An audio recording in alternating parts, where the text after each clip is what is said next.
Hi, Chief Hartley. How are you? It's Priya. Hi Priya, I'm doing good. How are you? Good. Just wanted to test your audio and you sound great. And I Good.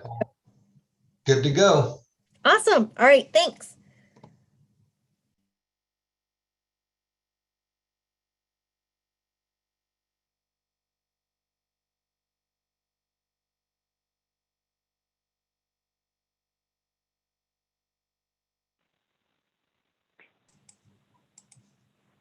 Hi, Chief Sorensen. How are you?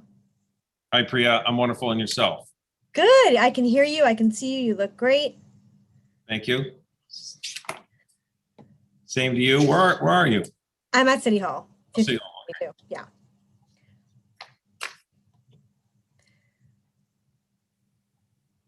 And Cami, let me know if you need help with anything. Thanks, Priya. I'm working on the Spanish interpretation. Okay, perfect.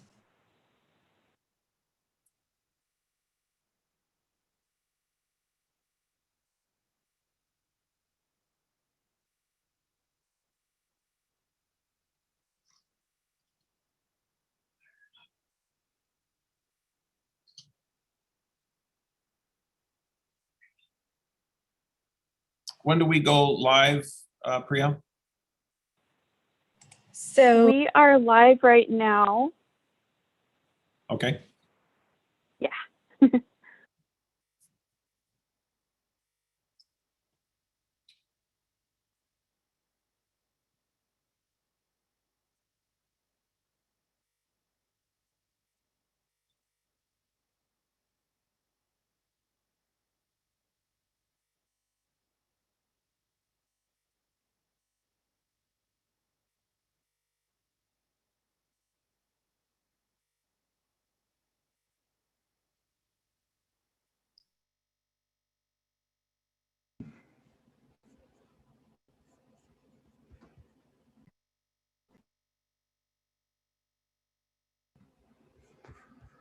Hello, Cami, can you hear me? Yes. Hi, Mr. Mayor. How are you? I'm doing well. How are you? Excellent. I'm wondering if one of the chiefs has a American flag in their office nearby where they are. I don't have one at my location here. I have one. Would you do the pledge for us, or I can do the pledge if we just point to your flag? Uh, That's great. I'll do the pledge if you, that works. yeah, great. Thank you. It's not on the agenda, but I like to do it. We'll get that rolling when it comes. There we go.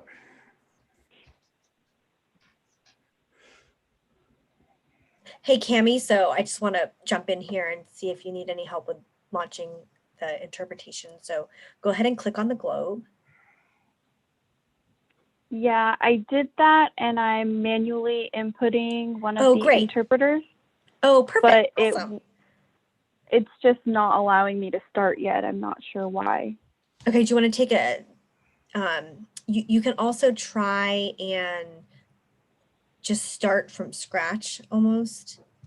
And you have to do it based on their email. Add each one? Yeah, so Yeah. go ahead and try that. Okay. Let me try that. Yay.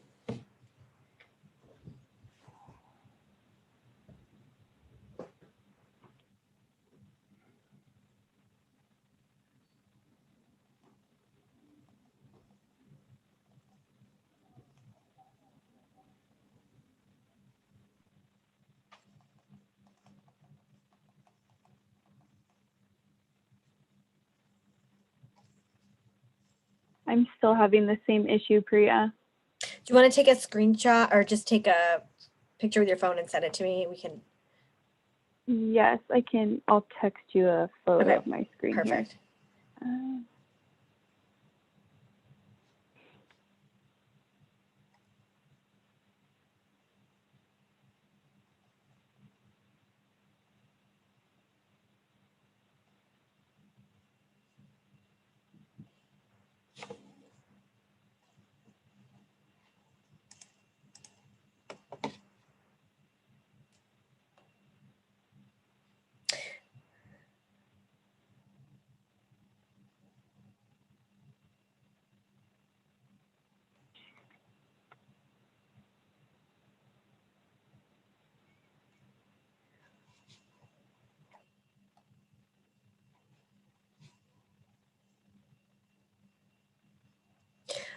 Okay, so try just adding them from the beginning, like try clicking on add interpreter and just start from the beginning. Okay. So try doing that.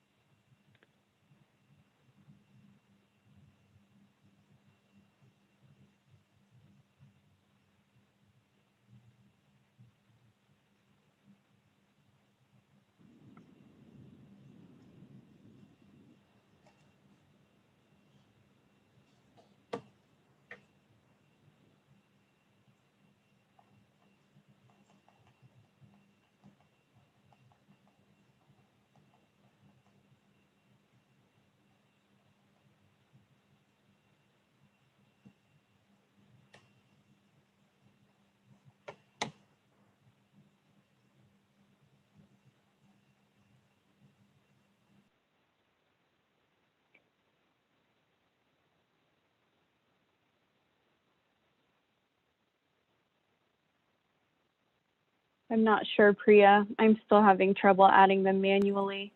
It recognizes Marcy, but not Claudia. So go ahead and And start. I've tried taking them both out. Yeah, try starting with Marcy and then let's add Claudia. So let's try that.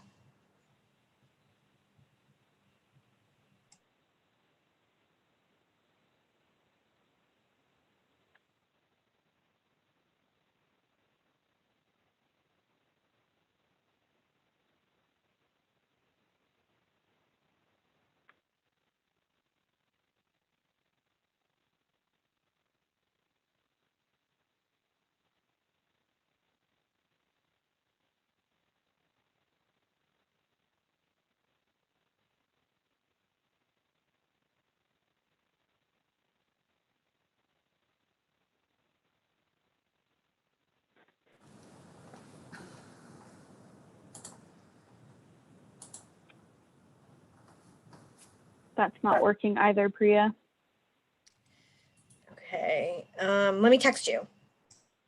Okay. And let's test Mark's audio.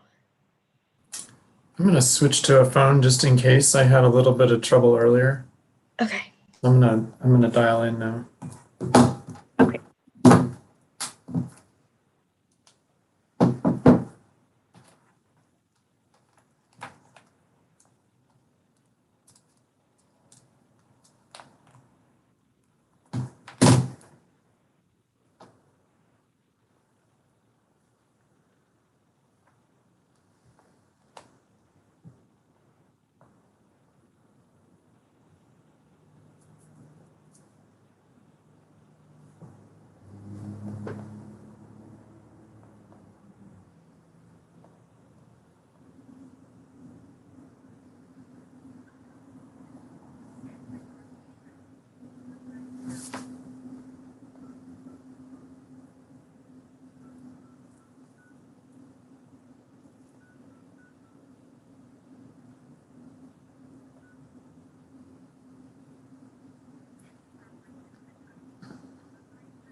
Now you can test my audio.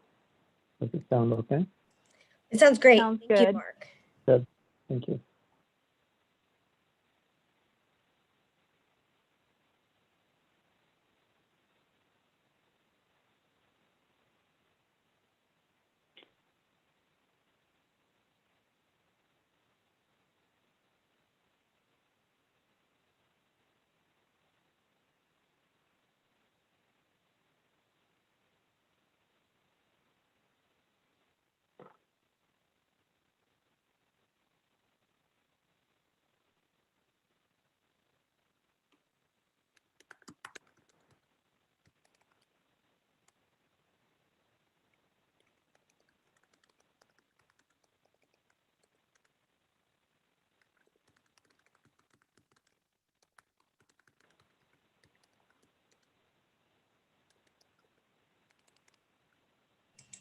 Cami, I think you should be set. I think you just started the interpretation. I did, but it's not recognizing Claudia. Okay, let's, I'll text you. Okay.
Okay, looks like Spanish interpretation has been updated. Thank you, Priya.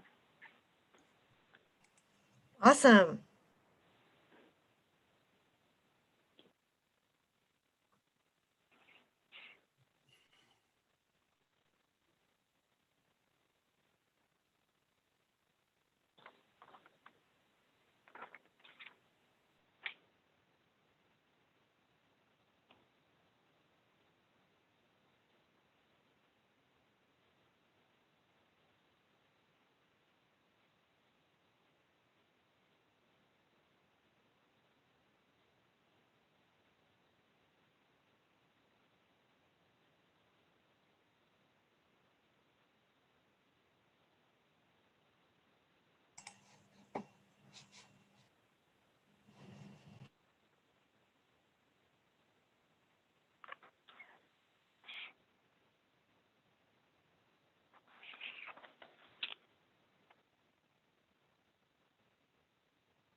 Cami, I'm seeing Eric Hall in the Oh.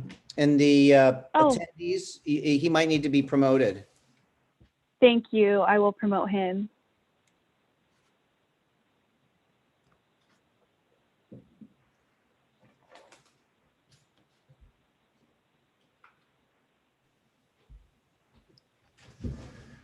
Thank you. You're welcome.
Cami, I'll look to you. We're at 6. It looks like we've got everybody here. Are you ready to go forward?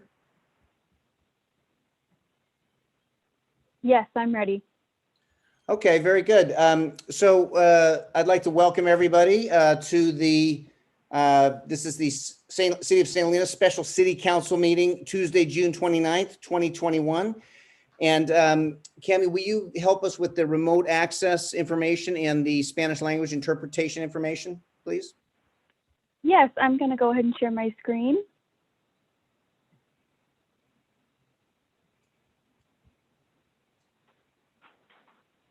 To participate in public comment by phone, please dial 669-900-6833 and at the prompt, enter 824-2826-6098. Then press pound. And during public comment, press *9 to speak. Tonight's meeting will have live Spanish interpretation. To access the interpretation, you will need to use the Zoom application from either your phone, tablet, or computer. Instructions on how to use the Zoom application are in English and Spanish on the agenda posted on the city's website. Once you join the meeting for the Zoom application, you will see a small globe at the bottom or top of your screen. Click the globe and you will be able to access the live interpretation. Marcy and Claudia are our interpreters this evening. Very good, thank you. And we'll do the pledge now. I've asked Chief Hartley, he's got an American flag there, and if folks will put their hand on their heart and repeat after me, or repeat with me. I pledge allegiance to the flag of the United States of America and to the republic for which it stands, one nation, under God, with liberty and justice for all. And thank you. And then Cami will have the roll call, please. Mayor Ellsworth, Here? Vice Mayor Doring, Here. Councilmember Shuto, Yes. Councilmember Hardy, Here. and Councilmember Hall. Here. Thank you. Now we'll move to our adoption of the agenda. I'll ask the clerk if there are any changes to tonight's agenda. There will be no new changes to the agenda tonight. It will be as presented. Thank you. With that, we'll ask for a motion on adoption of the agenda. So moved. Second. Roll call, please. Vice Mayor Doring, Yes. Councilmember Hardy, Yes. Councilmember Shuto, Yes. Mayor Ellsworth, Yes. and Councilmember Hall. Yes. Thank Very you. good. And now we'll move to public comment. This is where under California law, public comments at special meetings are limited to subjects on the agenda only. Therefore, public comment will take place during consideration of the item. Each person's comment shall be limited to 4 minutes. So we'll move to our items. We have 2 items tonight under new business. And I think we're planning a 2-hour meeting. So with the hope to be out by 8. And so the first item is the review of the fire department operations, emergency response, performance and staffing. And then the second item will be the glass fire after action report. So item 5.1 is review of fire department operations, emergency response, performance and staffing. This is prepared by our fire chief, John Sorensen. I don't know if our city manager has an introduction here for us. I'll provide a brief introduction, and thank you and good evening, everyone. 2 very important topics tonight for this special meeting, and I wanted to provide a general overview of what we will talk about. The first is, at the council's request, a review of the fire department operations, emergency response, performance, and staffing. This is a workshop and a presentation that we've provided to the council each of the past 3 years. This will be the 4th year in a row. We have a remarkable fire department, but it's also a department that's in transition, and it's been very important to talk about the adjustments that have been made each of the last several years. For more than 4 years, the department has been evolving. And tonight we're going to receive a presentation from our fire chief to talk about the current state of the department. Following this presentation and discussion and the recommendation on this first item is to discuss and provide direction to the city manager. The second item will be a very important after action report related to the glass fire. This is an activity that the city does after each large significant emergency. And so we've provided similar after action reports after prior events. Really, our focus is what has worked well, what can work better. And our police chief, Chris Hartley, will present recommendations resulting from the glass fire. So with that, let me introduce our fire chief, John Sorensen.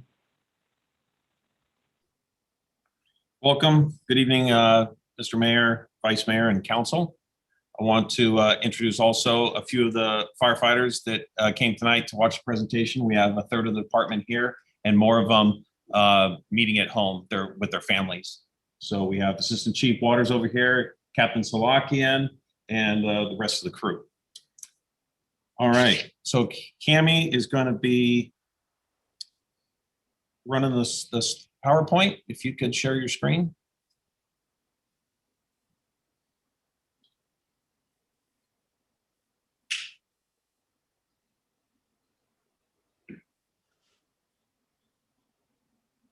All right, so this is our St. Helena Fire Department operations outlook for 2021. Review of the fire department operations, emergency response, and staffing.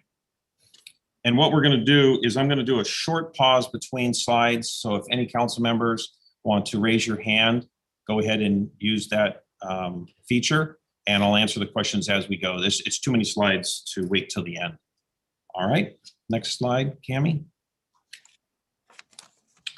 This is the history since 2016. St. Helena began paying firefighters $25 per call and an hourly rate for duty pay. St. Helena staffing was 100% on call, no staffing except when the fire chief was at the station Tuesdays and Thursdays, 8 to 5.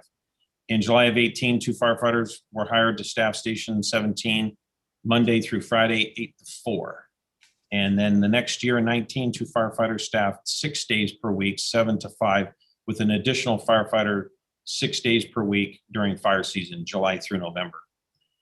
March 20, due to COVID-19, staffing went to 3 firefighters, 24 hours a day, 7 days a week, with the uncertainty of the COVID-19 pandemic. June of 20, COVID-19 staffing the 24 staffing was reduced to 7 to 5, 7 days a week. All right, next slide. The firefighter preparedness, currently there's 20 part-time paid per call firefighters and 2 full-time firefighters, Captain Salakian and Engineer Macias. 30-hour-a-week fire chief, 3 days a week, that's Tuesdays, Wednesdays, and Thursdays, 10-hour shifts. Station staffed with 3 firefighters, 7 days a week from 7 to 5, with the exception of Thursdays. That is the evening that the fire department drills with all the part-timers and the full-time between 6 and 9 p.m. So this is a very unique situation where all the firefighters train together as a team. However, we become unstaffed in the morning from 7 a.m. to 11 a.m. 62% of the calls occurred during staffed hours. That's 2019 stats. The 2020 COVID stats were not reliable as a stat to base anything moving forward. 38% of the calls occur outside staffed hours, and those are both 2019 stats. Okay, next slide. Here's our inventory. Here's all the engines. The main point about this is half the apparatus is less than 10 years old.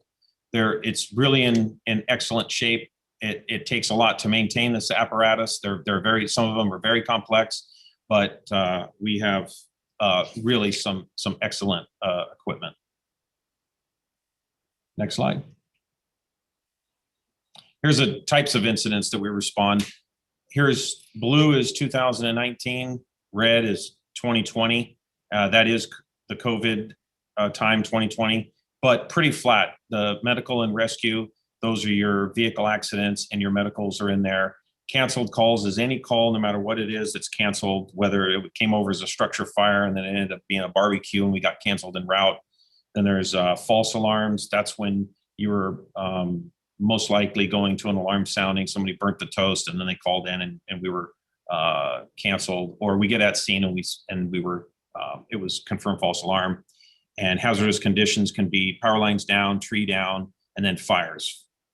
And then severe weather was flat, almost nothing. Next slide.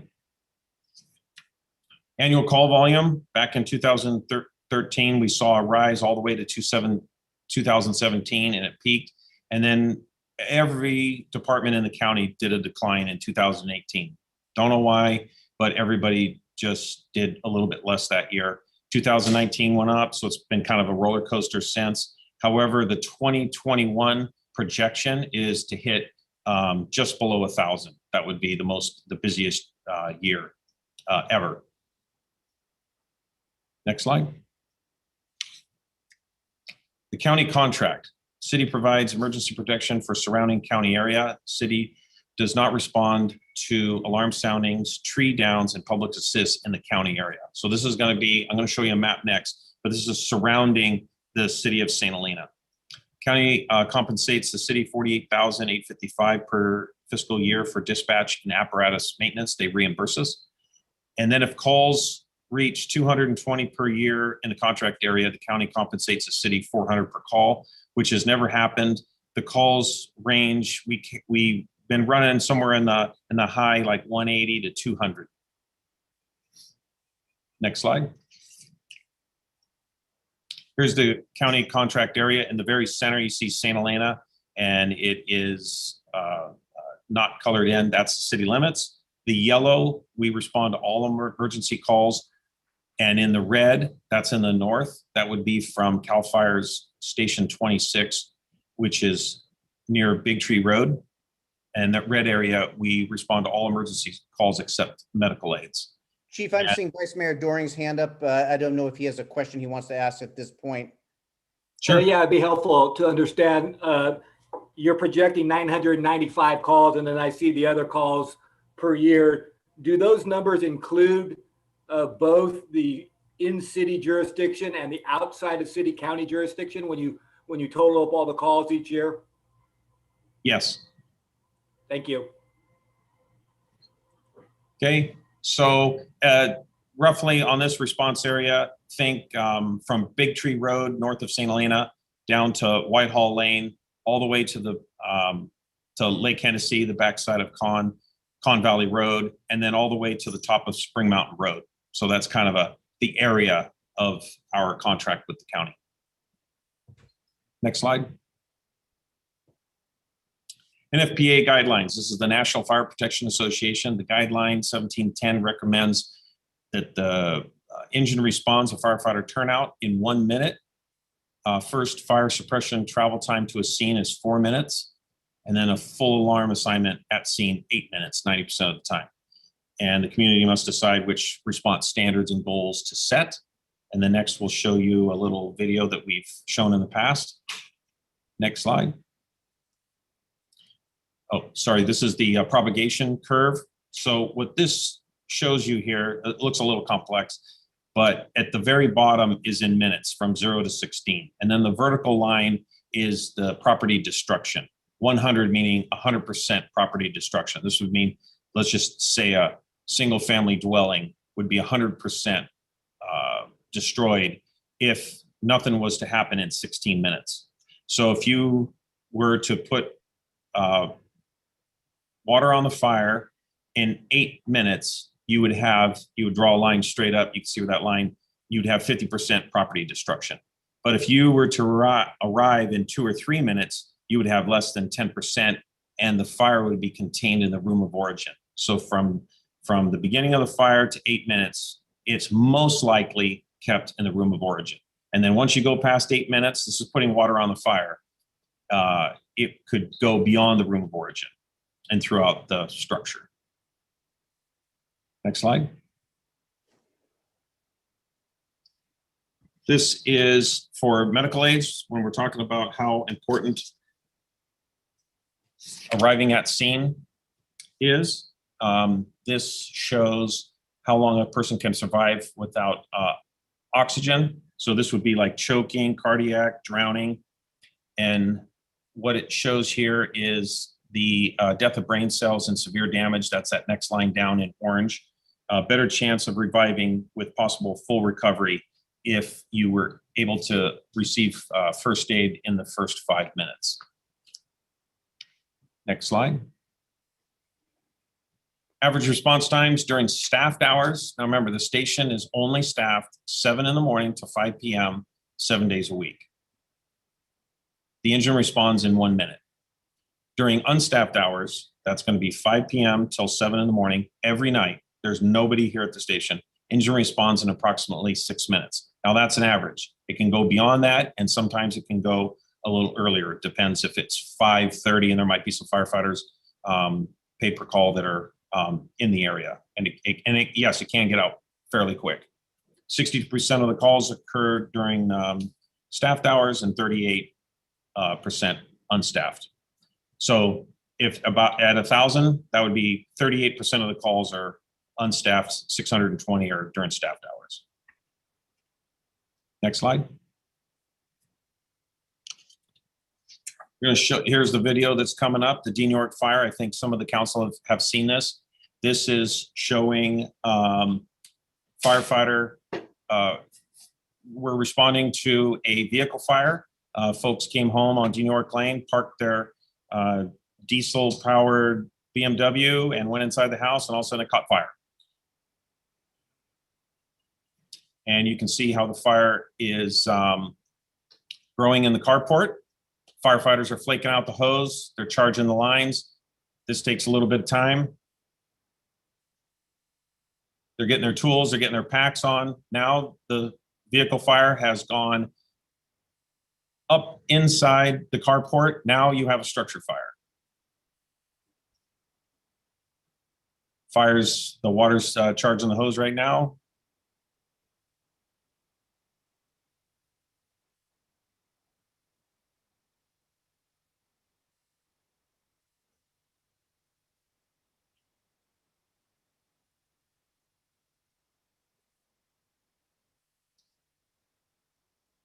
Okay, and now we have the fire under control, knocked down, minimal damage to the structure. Thankfully, this was during the day. This didn't happen at night where the folks went inside and went to bed. And then this happened. This would have been a whole different ball game, but we were there very quickly.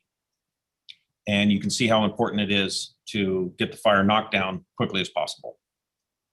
And that's 1 minute and 40 seconds is what you just saw right there. Then there was the travel time that the fire got bigger, travel time from the station.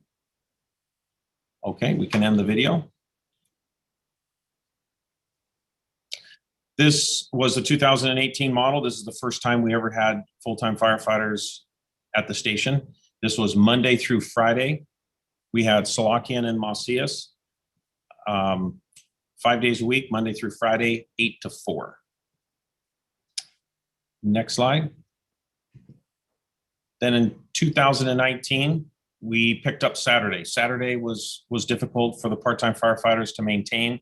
There was family issues, there was work, and it put more of a strain. So we added Saturday. Thankfully, the council agreed. And then we started to split Salakian and Macias, and they doubled up 2 days a week, and we filled it with 2 part-timers on Mondays and Tuesdays in blue and Fridays and Saturdays in blue. Staffing Saturday offered better service during our busy wine tasting season. Many volunteers work in the wine industry, making Saturday responses difficult to staff. Next slide. Then we had COVID in 2019 and 20, and now we have maintained, and this budget did pass, to staff the firefighters 7 a.m. to 5 p.m. Monday through Sunday. So it's 7 days a week. We have 3 personnel, and there's nobody at night. So we have Salakian and Macias now. We spread them out even more, and they're doubled up 1 day a week, just Thursdays, and that's drill night. On Thursdays, other than any other day, we are staffed 11 in the morning till 9 p.m. Okay, next slide. Here's the current fire department staff. We have a total of 23 firefighters. 16 firefighters live in St. Helena. Myself and Assistant Chief Waters is here tonight. Jose Rodriguez, Johnny White, Nick Salakian, David Capone. Those are the officers that live in town. On that right column, the YOS, that's years of service. So I have 31 years. September will be 32. Waters has 19, so on and so forth. And you can see that the years of service, as many as all the officers and engineers have many years of service. And then when we get down into the firefighters, they seem to move away for different reasons. We'll go on to another slide, but you can see that. Let's move over to the firefighters that live outside of the area. 7 firefighters living outside of St. Helena. These are the part-time firefighters that make up the day shifts. The firefighters on the left have full-time jobs, and they cannot make up those shifts. So these firefighters make up all the day shifts that the other firefighters can't. Firefighters living outside the response area are not available to answer calls unless scheduled on shift. So these firefighters, some of them are an hour away. Most are continuing to test full-time firefighter employment elsewhere. So we can lose these in a minute by being picked up by other departments. Over half the department has fewer than 5 years of experience in the fire service. So that's the whole department has less than 5 years. Next slide. Department forecasted challenges. Coverage gaps. Thursday mornings, the station is unstaffed from 6 a.m. to 11 a.m. That's a big service gap. I'm 3 days a week, 30 hours, Tuesday through Thursday. That's difficult for me. I don't think I've ever worked Tuesday through Thursday. I constantly move my shift to accommodate all the meetings that have to happen, which is Monday through Friday. The paid per call firefighters have become overextended by the increasing call volume, which now occurs primarily at night because they work full-time jobs, 40 to 60 hours a week, and also have family obligations at home. It's difficult to obtain drivers and supervisors due to extensive training requirements and required years of experience. We have some firefighters who've been on 5 years and they're still working on being a driver. It's not like a police officer that can be in 6 months, go to post, get some training, and they can be on the streets and fill a position. Yes, they're brand new, but at least they could fill a position, which a firefighter could take 5 to 10 years to become a driver. Next slide. This is our fire department departure in the last 24 months. We've had 13 leave in 24 months. You had a couple of captains with 30 years experience, and some firefighters, a lot were picked up. Cal Fire, American Canyon, 2 went to Lodi, 1 transferred to Rutherford. So you could see that taking 114 years of total fire service out of the department definitely took a toll. Next slide. This is showing the daytime availability from 2019. The H red dot shows a firefighter with the potential available for daytime response. So you can see there was a few around the station, and then a few in the outlying areas, and then those 3 all in a row. That's Sutter Home Winery. We had 3 firefighters that worked at Sutter Home, and then 1 lived on Zinfandel. He was a pilot, so he was there most of the time. But that response time, you can imagine on a Saturday, could take 20 minutes to get to town. And then the next slide is going to show this year's. So we had 9 this year, and now we. Chief, I'm going to interrupt you for a moment. I'm seeing the Vice Mayor with a hand. Yeah, could you, Chief, could you talk a little bit about the status of the house on Dowdell, if that's being used and if that's part of this analysis? I call it the house. I don't know what to call it, but that satellite building. Yeah, we let the satellite building go due to nobody interested in staying there. The association sponsored that, along with the city paid for the garage that was there to staff the engine, and the association took care of the rent charge the firefighters for rent. It was a 1,200 square foot house, common area, 1 kitchen, 2 bedrooms, and we just didn't have the interest. And we went several months, and the outlook was nobody wanted to stay there in that type of situation. So it was let back to the landlord, and that engine was brought back to the station. And a lot of the firefighters, it's fluid, they're constantly moving where people are. So that helped out a lot. And then we got some firefighters back, and then we lost them again near the station. Thank you. Okay, so this shows now this is what's available. Just a little bit more than half. We're down to 5. Now this is potential. This takes a lot of thinking. Sometimes it takes 3 firefighters to make 1 dot, because maybe there's 3 firefighters that are here a third of the time that makes a dot. So this is another guesstimation. So you have 3 near the station, 1 down there by Crane Avenue, and then 1 on Zinfandel. Next slide. The outlook. Current staffing model is very fragile and may experience service gaps in the 21-22 budget year. A service gap would mean having to bid a no-show, where there would be during the evening hours from 5 p.m. till 7 a.m. that there would be no drivers that would show. Fewer part-time drivers and supervisors is tough to get. You just can't make them overnight. It takes years.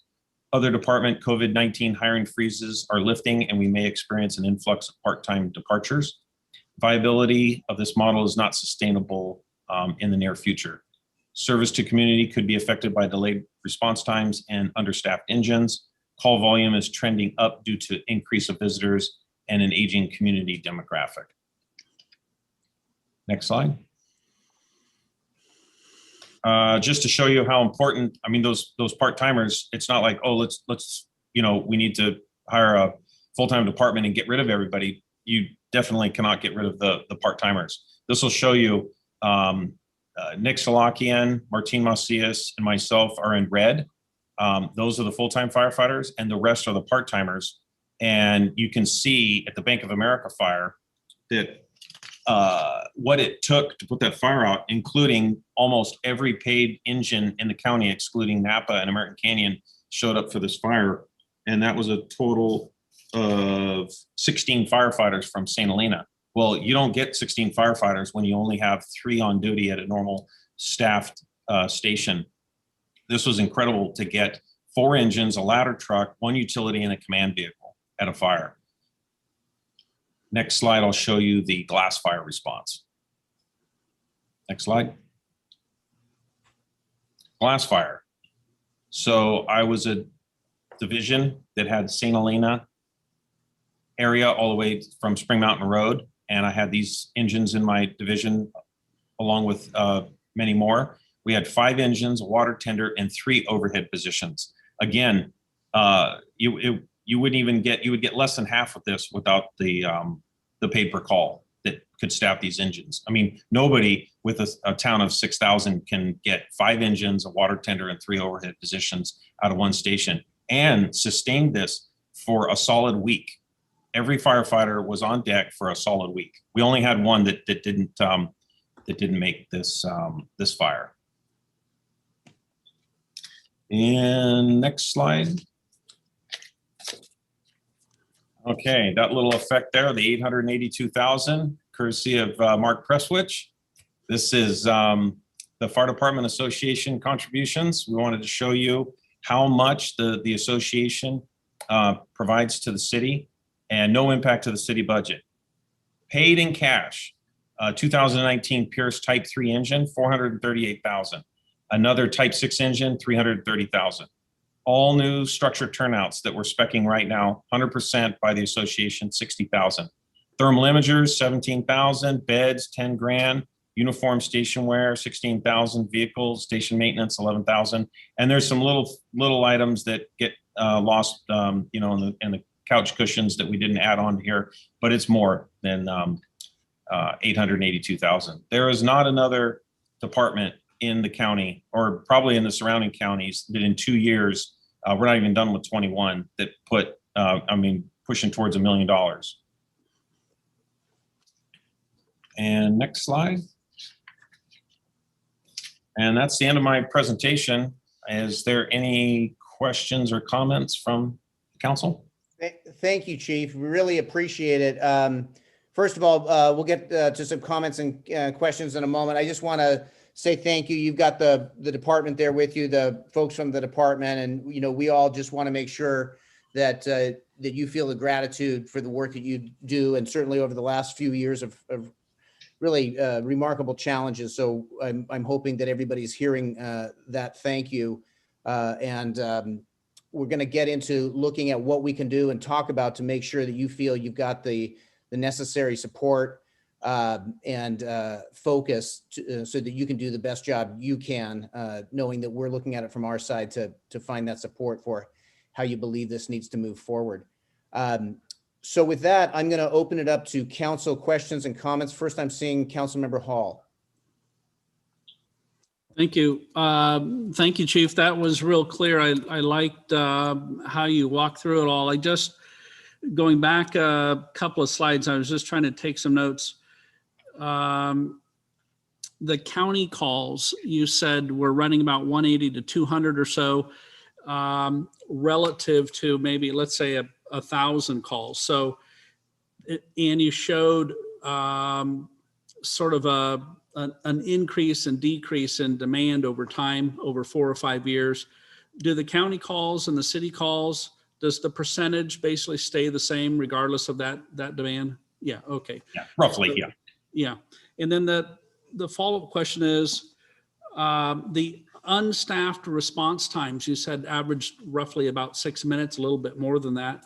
So what happens? So the map that you showed, there's an alarm that sounds, your guys get a text or a call, or they hear the siren go off. They've got to, if they're working on a job somewhere, or maybe they're working in a vineyard somewhere, they've got to jump in a truck and hustle downtown and jump in a different truck and take off.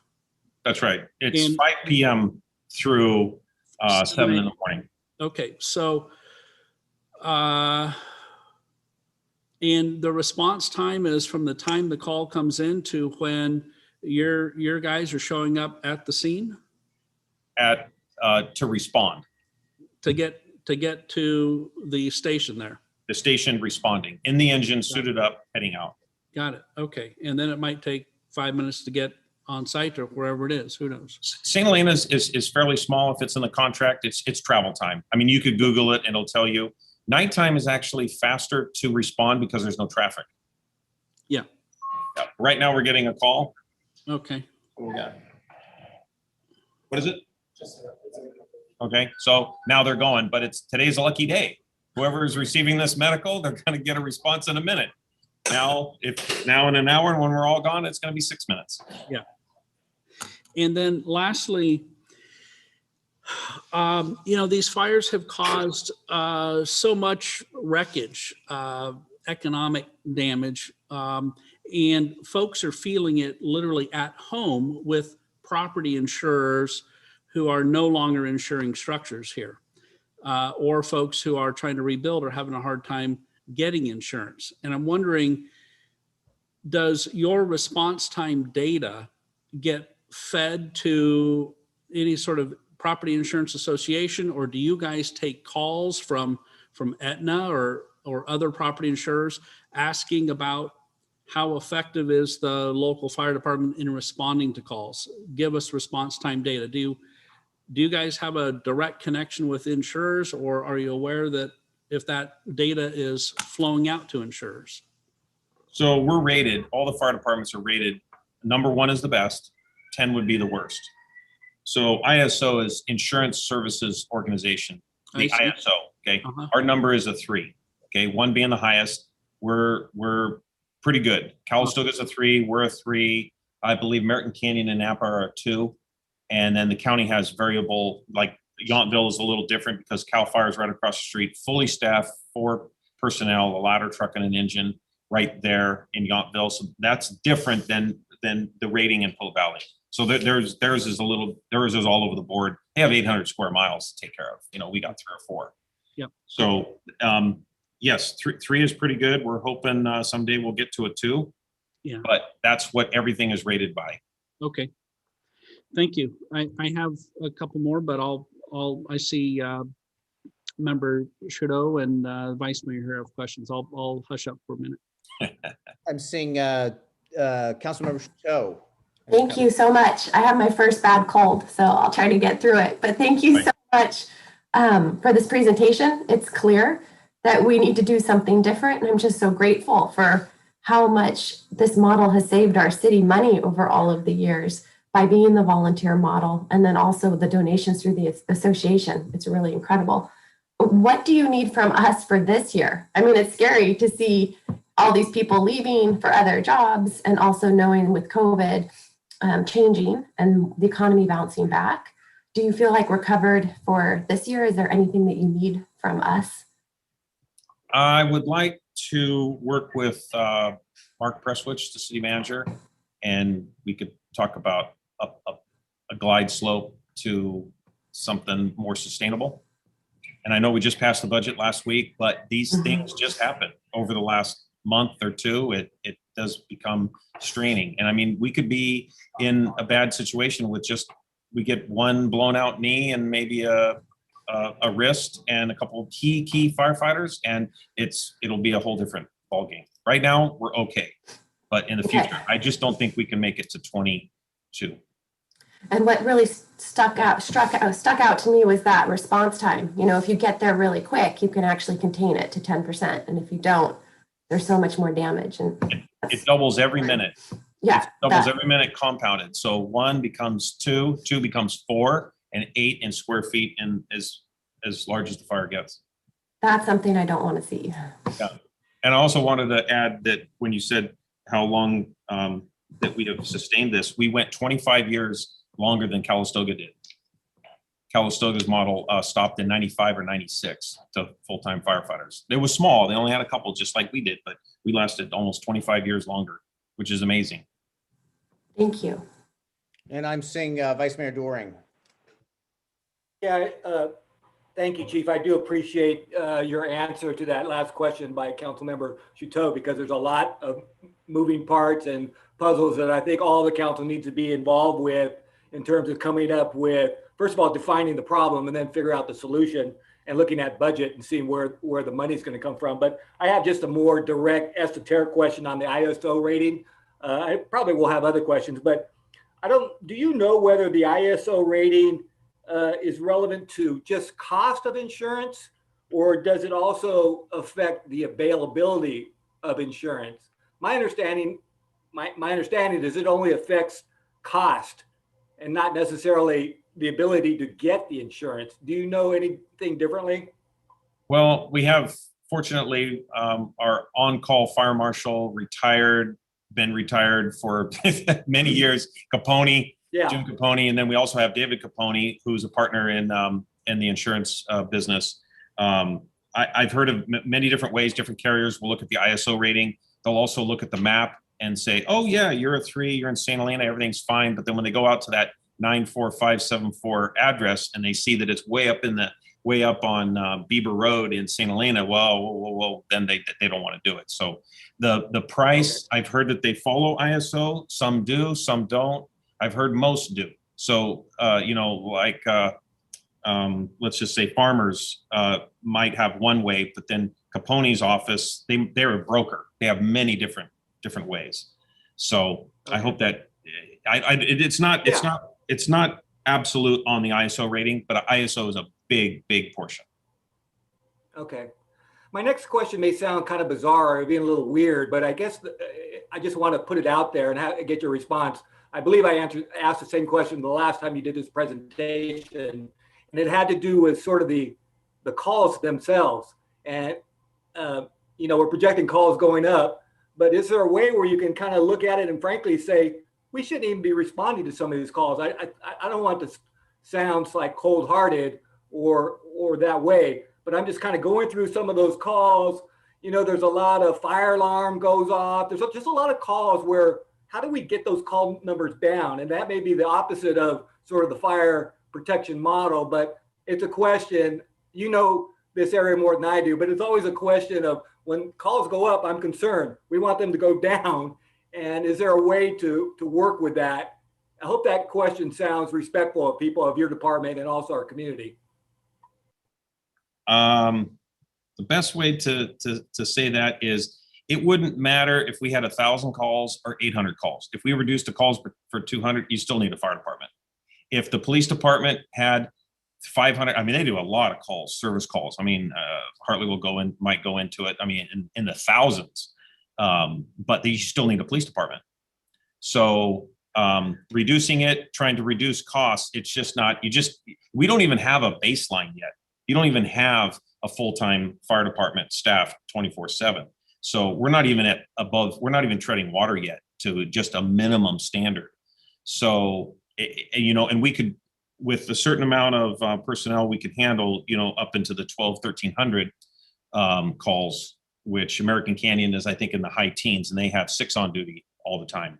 So I hope that answers your question. You still need a fire department, even if you pruned it by 200 calls, and it's not good. We treat everybody in the surrounding area as if they're all St. Helenans. It doesn't matter if you're on the other side of the contract area. We treat everybody the same.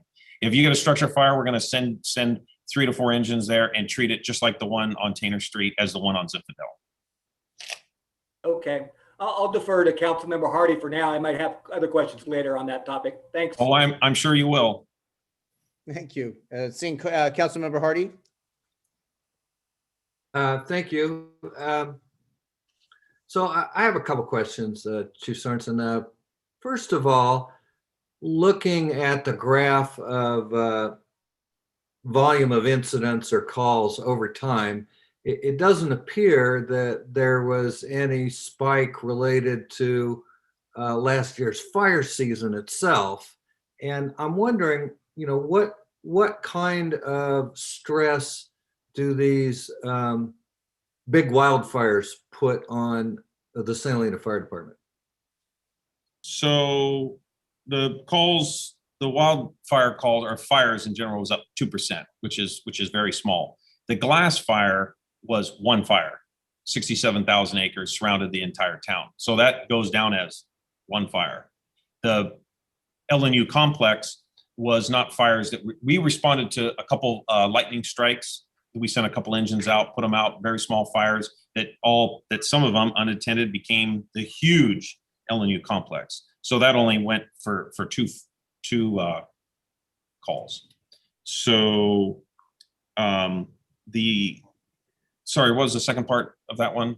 Well, it just, so I'm assuming that just graphing the number of calls doesn't reflect the stress that these big wildfires put on the department. How can we get an understanding of what that was like last year and what that means in terms of staffing and planning for the future?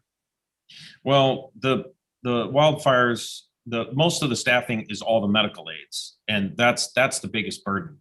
The big wildfire that was, the glass fire, yes, everybody took a week off, but that's not what's breaking the department. The break in the department is the 2 in the morning, an hour later, 3 in the morning call, another hour later, 4 in the morning call, all aging community. This is putting grandma back into bed. Sometimes they fall out every hour, sometimes every 2 hours. And these are guys that are working 16, 20 hours a day during harvest. And we're expecting them to go down there and perform in their real job 16 hours a day. And yet they need to go down here every hour, go back to bed, come back down here, go back to bed, come back down here.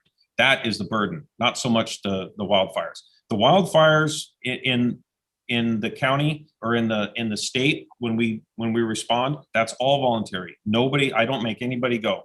It's all if they want to go get the experience. And that's a huge impact of why the outcome was significant in our favor, was the experience that these firefighters have. These engine bosses that we have, Waters, Salakian, Rodriguez, Macias's, they are top notch. They've been to so many different fires because we allow them to go out of county to get the experience at somebody else's town. And then this was our turn. It was our town, and they were ready. Thank you. I have one other question.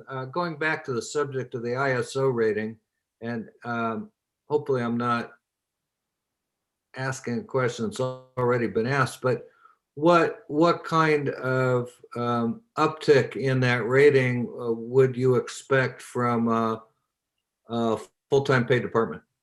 Full-time paid department, we are a low end of a 3 in our rating. It's a numbers, it's an algebra equation. I don't even understand it, how ISO comes up with this thing. We give them all the information and then they provide the number, and it gets published. There's nothing, you can't contest it. It gets published, and it's too bad. But we are a low end of a 3. Even if we staffed all the way up, we may or may not reach a 2. It could take a staffing of four firefighters 24/7. That would be 2 staffed engines 24/7, just like the Yountville model has 2 on each engine, which is still kind of it's perfect for this town, but it's a little light for the standards of, let's say, American Canyon and Napa has 3 on each engine, but that could get us to a 2. Thank you. Thank you. I have just a few questions, and I'll open it to public comment. First, I wanted to ask, how is our dialogue with the county in terms of looking at their support for dispatch and apparatus maintenance? Is there a dialogue with the county for more support or working with them in terms of funding or things on that side? There is. It's an evergreen contract. It's the same price every year, and we can bring up the conversation. And just last month, they doubled the dispatch contract. If you saw that consent item that went through several weeks ago, and that's just the way the CAL FIRE. It's not county, it's CAL FIRE runs county fire. And so they just said, oh, by the way, this is the new bill, and this is why. And the reason why is there's more interrogation on medical aids and more personnel at dispatch. And interrogation means, do you really need an ambulance? Do you need a code 2 ambulance? Do you need a code 3 ambulance? That would be lights and sirens. Do you need fire to go along with you when it's just, your foot hurts, or, you might have just a cold. This isn't a cardiac. So there's more interrogation. So they need more different qualified dispatchers and more dispatchers. So that's why the price doubled. So, but to answer your question, yes, we can bring up the conversation at any time. Okay, and I guess that leads into another part of looking at this. If most of the calls are coming for medical or some urgency, non-fire related, is there a way to create some type of a more ambulance approach than the fire truck drivers needing to be ready to go on those types of calls? Well, fire always, throughout the whole state, fire goes with police. So that's been a state law for many, many, many years. There's only 6 to 7 ambulances in all of Napa County at any given time. It's a little downstaffed at night, and those numbers.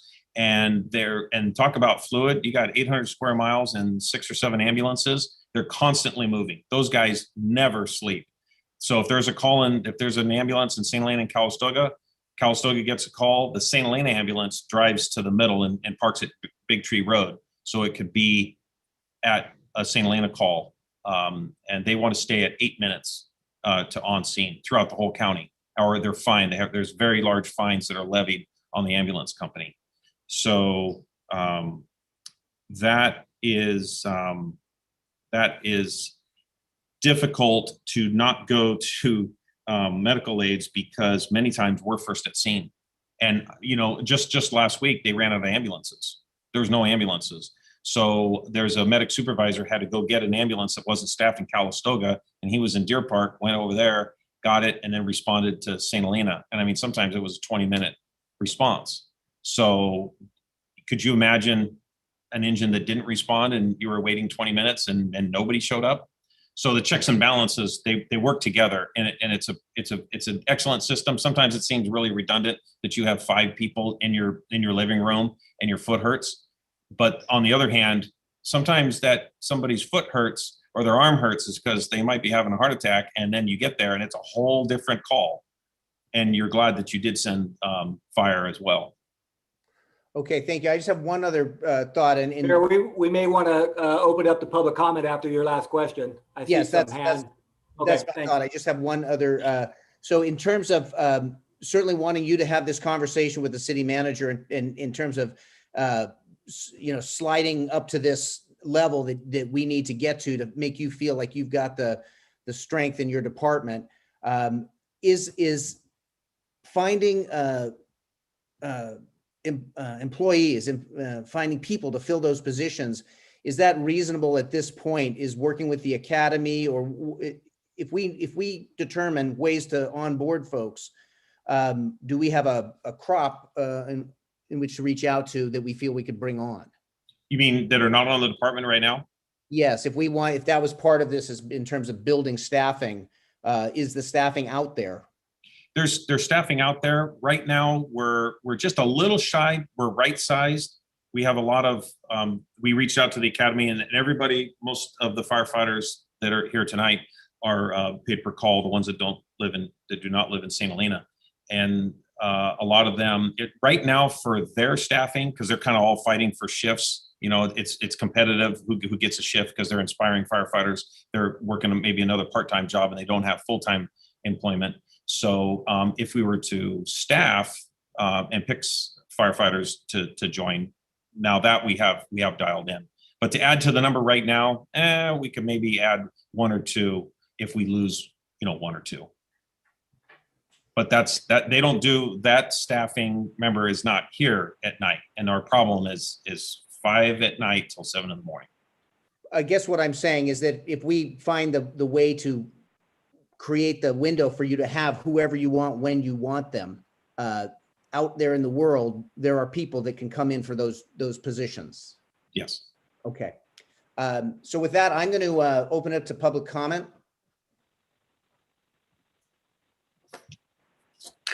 Okay, first name Leslie, I'm going to allow you to speak, and you should be able to unmute yourself.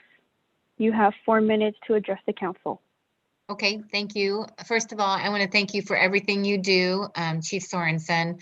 My father was a volunteer fireman in our small town in Ohio, so I know what you go through, and I appreciate it. I would like to understand how the fire department responds to fires at UVDS on Whitehall Lane, and if your coverage includes South Whitehall Lane.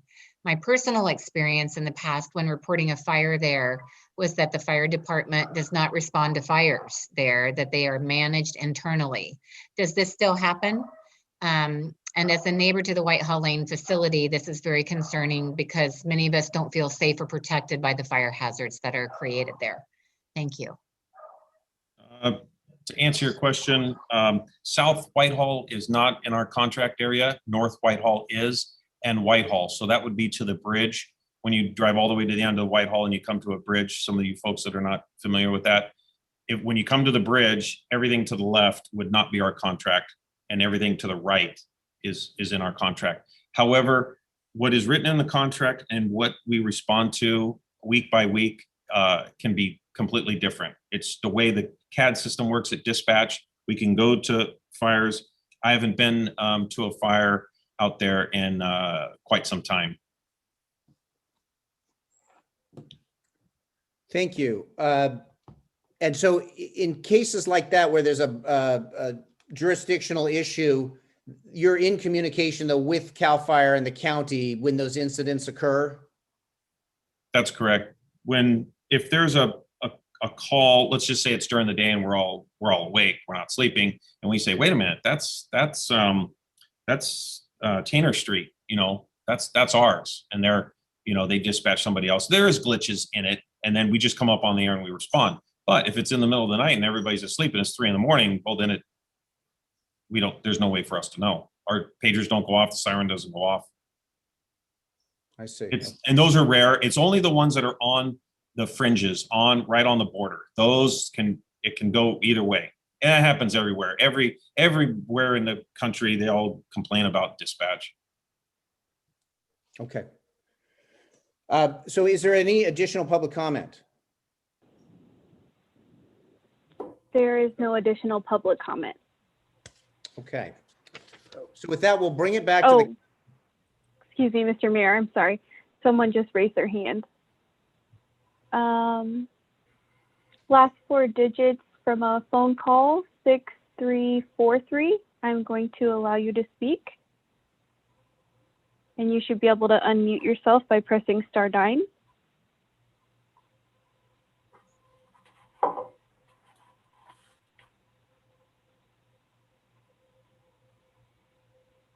I'm not hearing anything. Let's see. We'll go ahead. Yeah, I'm trying one more time here. And please press *9 to speak.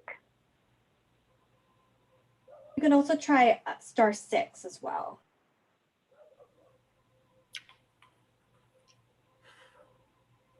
Looks like they're still having trouble here. Try it one more time.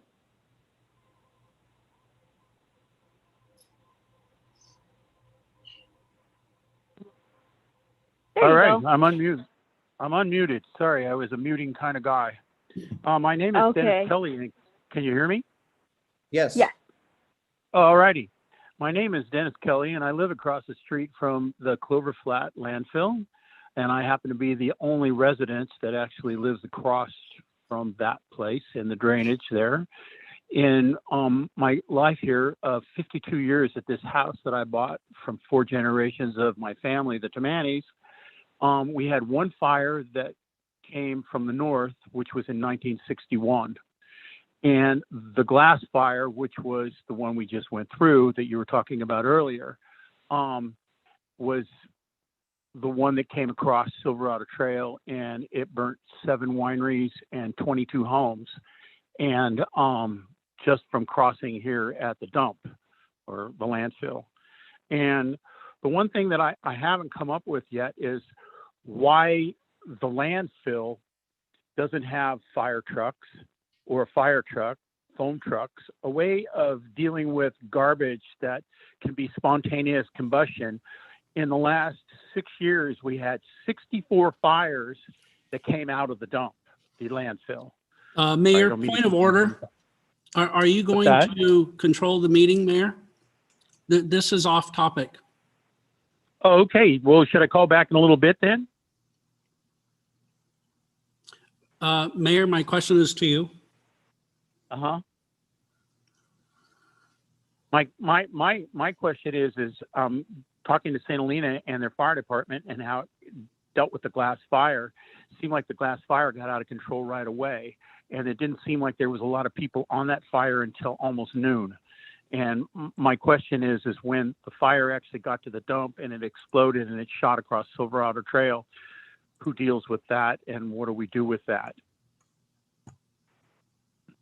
in the future? It's coming now. Excuse me, I'm so sorry. The mayor just gave me a phone call and he was interrupted with his service for Zoom and has been booted from the meeting. He's trying to rejoin and he's asked that Vice Mayor Doring take over. Apologize for that. No problem at all. I'm not very good at this either. So I'm kind of winging it here because I don't exactly know when it's time for a public comment to be commented on all the fires and stuff that are going on around, and we're getting ready to be in fire season. And I don't know who it is that tells people to clean up their yards and to start dealing with what's alongside the highway, whose property is. Is it St. Helena property or Napa County property that hasn't done weed eating along the road? There's a potential fire nightmare. So I don't exactly know how to do a public comment in this deal. Should I call back later? Well, I'll make a ruling here. I think it is slightly outside the subject matter of the jurisdiction. If either the city manager or Chief Sorensen want to have a brief comment about that, it really is within the jurisdiction of the JPA and how they operate that in Clover Flats. I don't think it's within our jurisdiction, but if there's a comment there, a brief comment, then we can move on. I'd like to get on to the glass fire after action report. I don't know if we have an answer for that, but I'll call back. Thank you. Chief or city manager? Mark, would you like me to answer that? Go ahead. Chief. Briefly. Okay, to answer the question, the Glass Fire started in the county on Glass Mountain Road, and it was CAL FIRE. It was in the state responsibility area, and it grew in all different directions. And we had the first units at scene. The fire grew out of control. The landfill, yes, it went towards the landfill, surrounded the landfill, and it went in all different directions. And that's the best I could say. It didn't start at the landfill. It started on Crystal Springs Road. And anything more than that? Well, City Manager, you want to add anything to that? I think his focus was on, and I don't think it's appropriate to talk about it, but the focus is why doesn't Clover Flat have its own fire operations? I don't know the answer to that. I don't know if we want to deal with that. Maybe you can direct him to who should deal with that. I don't know. Right. The focus of this discussion item is the city fire operations and our staffing, and our performance. So the focus is primarily inside the city limits. Obviously, we have some call volume that does go outside the city limits, but we're really looking at the fire department's ability to respond in the first place to calls. And I think one of the key takeaways tonight that we're sharing is that there is an increasing challenge to respond to evening calls in the middle of the night, 7 days a week. I'm looking at the chief had sent me some separate information about the number of work hours in the past 2 weeks with our firefighters. And one of the tensions, for example, is that 2 of our full-time firefighters are also being called in before and after shift to assist with some of these calls that happen after hours. So in addition to what the chief mentioned with respect to firefighters that have other full-time jobs and responsibilities, our own permanent firefighters are carrying some of the load for responses outside of the 40 hours that they work each week. And in addition to that, this year, our firefighters have spent in the last 2 weeks, 5 firefighters have assisted with some weed abatement because we're taking a more aggressive stance this year on weed abatement. In the past 2 weeks, we clocked 122 extra hours of weed abatement, 584 hours of firefighting workload, and 134 hours of overtime. So a lot of activity from our firefighters in just the past 2 weeks. All right. So I'm cognizant of the time here, and I think we need to move on to the after action report. Any final questions? I'm going to close the public comment for now. We'll reopen it after 5.2 presentation, but any final really pressing questions by any of our council members before I turn it over to the police chief?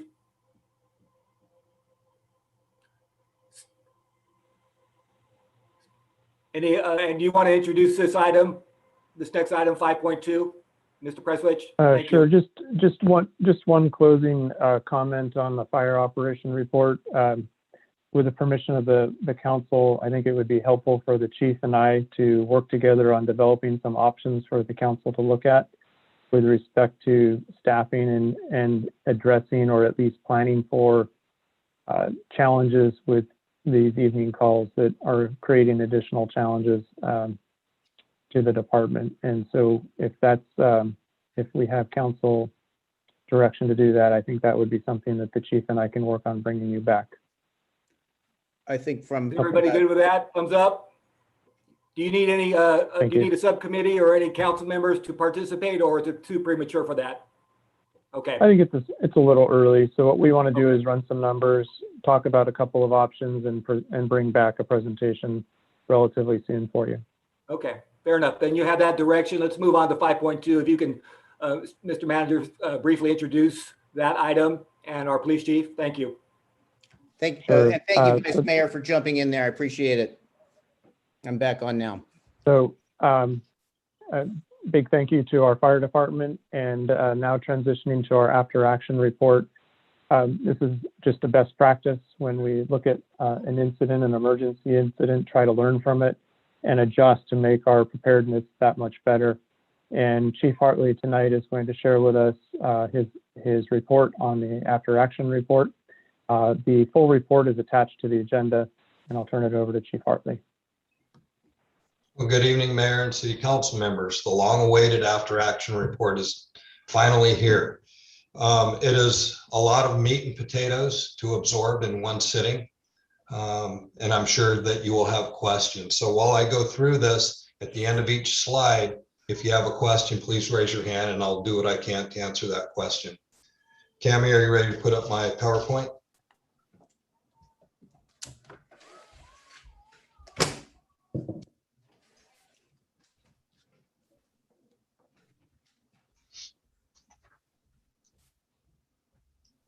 There we go. Next slide, please. The incident overview. The purpose of this after action report is to discuss the sequence of events preceding the incident, as well as the agency's response to the incident to determine what went well and what can be improved upon. The review team for this after action report consisted of the following city stakeholders: Mark Prestwich, the city manager, our city engineer and public works director, our finance director, myself, the fire chief, and our Cindy Zafopoulos, who is our public information officer. The objectives behind this are to discuss and identify areas where city government functioned and overcame seen and unforeseen obstacles, focus on areas where city government has opportunities to improve services during a fire disaster. Outside agency participation came from CAL FIRE, Napa County Sheriff's Office, Cal OES, and California Highway Patrol. An overview of the incident. At approximately 03:48 or 3:48 a.m. on Sunday, September 27th of 2020, a report of visible flames and smoke were seen near the area of Crystal Springs Road by Reach Air Ambulance, which happened to be flying above the area while transporting a patient. This immediately prompted responses from several local agencies, including the St. Helena Fire Department and CAL FIRE. The glass fire started on September 27th of 2020 and burned for roughly 23 days and burned over 60,000 acres of land, destroyed 1,555 structures within Napa and Sonoma counties, including 3 homes and numerous structures within the city of St. Helena city limits. Residential areas on the east and west borders of the city were without electricity for approximately 3 days. Within 3 days, air quality was so poor, it was listed as hazardous by the Environmental Protection Agency, which is the most dangerous rating on their scale. Visibility was impacted over 100 miles away. The city's east and west sides were under mandatory evacuation, while the remainder was eventually placed under an evacuation warning. The state classified the glass fire as part of the LNU complex fires, which also included the Hennessy fire. The city was completely blanketed in smoke for the first 6 days of the fire, most notably in the evening and morning hours. There were also large-sized chunks of burned debris that had fallen from the sky scattered throughout the city. Cellular phone service was spotty with Verizon and non-existent for other providers. In the early morning hours of Monday, September 28th, between the hours of 2 a.m. and 6 a.m., the fire entered the city limits east of Silverado Trail along Howell Mountain Road, which threatened numerous homes and outbuildings. At approximately 4 a.m., the fire jumped to the west side of Silverado Trail at Pratt Avenue and began traveling south through the Napa Riverbed. By 4:30 a.m., this spot fire was extinguished by the St. Helena Fire Department. Later in the day, the fire again jumped west of Silverado Trail, creating a spot fire just south of College Avenue, which was quickly extinguished by on-scene firefighters. The damage caused and resources needed to battle the fire were classified as the 9th most expensive fire in state history. Notifications. Operational entities within St. Helena were notified almost immediately. The St. Helena Fire Department provided the first engines to the glass fire incident. The St. Helena Police Department was immediately involved with evacuations with assistance from the Napa County Sheriff's Department. Public Works call-out staff were notified by 11 p.m. and responded by midnight, and placed stop signs at all signalized intersections because with the loss of power, they became unoperational. St. Helena Police Department followed the progress and monitored emerging fire activity through the radio. While there was no impact to the city at the time, police dispatch notified the police chief at approximately 6 a.m. and I arrived at the police department and was fully engaged in my duties at the police department by 7 a.m. Fire Captain Johnny White immediately contacted Fire Chief Sorensen via telephone, as Chief Sorensen was currently deployed to assist with the Creek Fire. Chief Sorensen was immediately released from the Creek Fire and arrived at the city limits at approximately 1 o'clock in the afternoon. The city manager was notified via telephone shortly after the spotting of smoke and flames. Due to the continuing COVID-19 pandemic, the city manager utilized the existing virtual emergency operations center to manage through the glass fire incident. Impacts. Financial impacts were created due to business closures, employee overtime, and damage to city facilities due to the fire. Loss of electricity and most cellular service began the early morning hours of September 27th. Communications became difficult once the cell towers that serve St. Helena either burned or lost power. Residents found alternate ways to power their cellular devices, including coming to the library or Lyman Park, where makeshift charging stations were made available for the public and where generators were deployed. The city processed numerous generator permits locally since the 2017 Napa-Sonoma complex fires and onset of Pacific Gas and Electric PG&E public safety power shutoffs. Chief, I'm going to jump in. I'm seeing Councilmember Hall with a hand up. Thank Yes. you. Chief, I just wanted to see are we still on the same slide? Yes, we are. We're going over impacts right now. Okay, thank you. Back to impacts. PG&E restored power to the city's downtown corridor on the evening of September 28th. Power restoration to the outlying areas within the city limits occurred on the afternoon of October 3rd. Making sure I didn't get ahead of myself. Finance reported the fire damage to the following city assets: Meadowwood water tanks, police department's training and shooting range, water treatment plant permanent gate building, water treatment plant SCADA equipment, Upper York Creek sediment traps, water treatment plant alarms and communication equipment, water treatment plant generator, and smoke damage to the city facilities. The initial response operations. The city manager redesignated the current COVID-19 EOC, or Emergency Operations Center, as a glass fire EOC. The police department called in extra police officers for evacuations, hard road closures, and residential security. The fire department called in all full-time, part-time, and volunteer personnel and assigned them to a 24/7 rotating shift. The Public Works Department also established a rotational 24/7 emergency crew with 12-hour shifts. The Napa County EOC was already established due to the Hennessy fire to coordinate countywide emergency operations.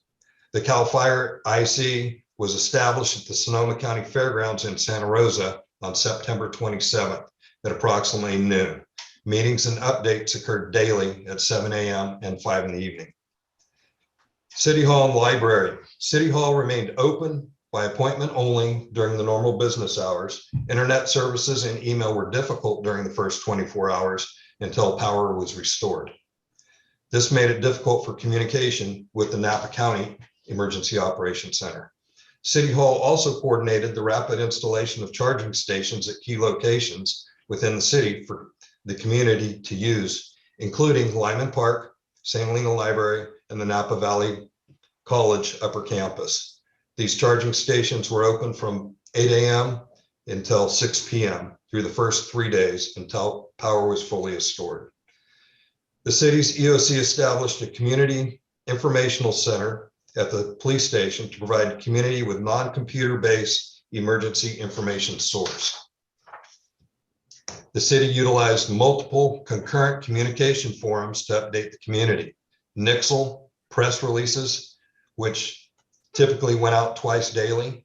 Our city website was continually updated. Social media, to include the police department's Facebook page, signboards, and our electronic messaging boards. Next slide, please.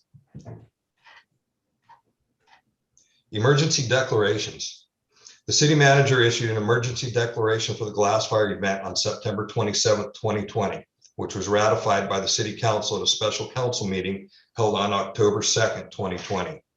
The initial evacuation warnings and orders for the city came from CAL FIRE, as the formal state EOC had not been established. Once the state EOC was established, the St. Helena Police Department placed a sergeant at the EOC daily. The evacuation orders. Sunday, September 27th.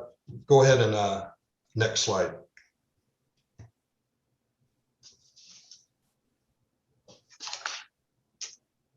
The evacuation orders. 0640 on Sunday, September 27th, evacuation warning for Deer Park and Angwin.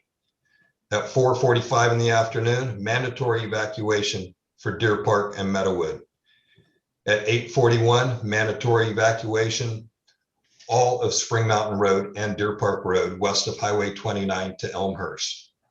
On Monday, September 28th, at 3:12 a.m., mandatory evacuation, Spring Mountain Road, streets between Madrona Avenue and Spring Street, including Valley View, Sylvaner, Pinot, Chablis, and Springbrook Court. Evacuation warning for the entire city of St. Helena. On Monday, October 5th, mandatory evacuations were reduced to evacuation warnings for streets between Madrona Avenue and Spring Street, including Valley View, Sylvaner, Pinot, Chablis, and Springbrook Court. Tuesday, October 6th, evacuation order reduced to evacuation warning for Spring Mountain Road, north of Madrona, inside the city limits. Wednesday, October 7th, all evacuation orders lifted within the city of St. Helena. Recovery or post-response operations and recovery operations. Recovery and post-incident operations were most impactful in the Public Works Department and the Planning Building Department. It was necessary for both departments to pause all projects and normal daily activities until the fires were under control.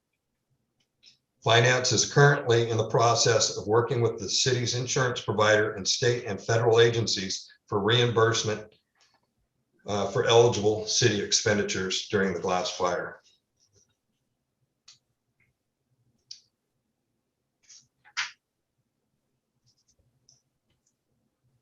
The post-incident assessment, the special council meeting, the post-glass fire incident.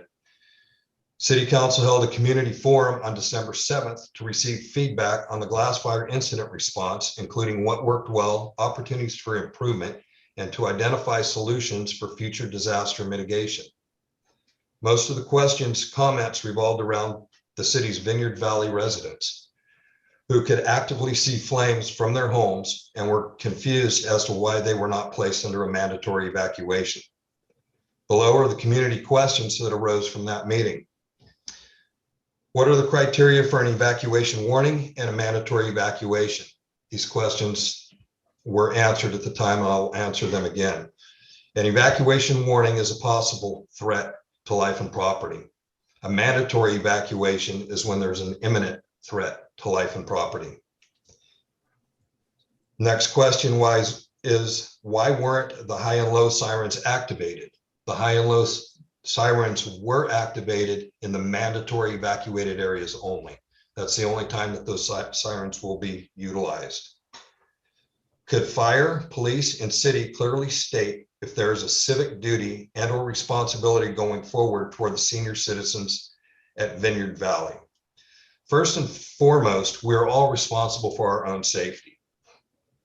Secondly, it is our civic duty and our responsibility, not just to Vineyard Valley, but for all residents within the city of St. Helena. The next question was, why weren't police stationed at the front gate to assist with evacuations? Vineyard Valley was not under a mandatory evacuation. You also need to take into consideration that when this fire occurred, there was 2 police officers on duty for the first 2 hours. The next question, can we get evacuation tags and where can we get them from? Evacuation tags are readily available at any time for anyone here at the police department at the dispatch window. What methods can be done to create a second exit to Vineyard Valley? The flood project gate has been discussed and agreed upon by all personnel involved with a combination lock, which the security manager and the management for Vineyard Valley will have the combination to. We're currently gearing up to do a drill in Vineyard Valley late July, early August. Who's responsible for the security in Vineyard Valley to stop looters? They have their own private security within Vineyard Valley, but Vineyard Valley is no different than anywhere else where we conducted a mandatory evacuation. The police department does patrol those areas. We do it well enough, extremely well. In fact, we had 0 looting during this last fire. The next question, who is responsible for implementing and maintaining a list of residents in need of assistance for evacuation? The PD maintains and updates a list more than annually. I'd say quarterly. Whenever we get new names, the list has gone over again. But we have to rely on our citizens to provide us with that information. The next question is, who is responsible for cleaning brush, dry debris, and vegetation from the riverbed? The answer to that question is Public Works is responsible for city property within the riverbed, and that is, they are challenged with having that completed by the 1st of June annually. The next question was, what steps do police and fire take in determining official evacuation warnings and mandatory evacuation? Who makes that call? Which is a good question. The city manager and myself make that call based on information that we're gathered from the people that are actually out on the scene of the fire. How do residents receive vital communication when power and cell towers go down? The PD lobby during the glass fire, we quickly established a large billboard in front of the police department that had current up-to-date maps and evacuation information on that board. The second thing we did after the 2017 fires is the city purchased 3 mobile electronic signboards that are solar operated. Those were also utilized during the glass fire. The guidance for this was that the following section includes major findings associated with the city's response and incident management operations. The first section contains high-level highlights of areas of success and areas for improvement. The second section provides more detailed based upon the following: the AAR after action review survey responses that I received from each department head. I also conducted interviews of all the department heads and leaders of the city's emergency operations center. The findings do not address external agency operations except for when they were part of an overreaching response and directly affected the city's actions and outcomes. It's important to note these findings, although based upon objective source material, are constructed in a subjective manner reflecting personal reflections, narratives, and responses to the AAR survey. The key was to identify findings that were relevant, actionable, scope for city involvement, and appropriate for the after action process. Next slide, please. Chief, Actually, go back one. I was too far forward. Chief, could I Chief, could I interrupt you and recommend that we jump to slide 8 and come 8, 9, and 10 and come back to slide 7 and move essentially directly to the recommendations, just given the hour. Okay, that is fine.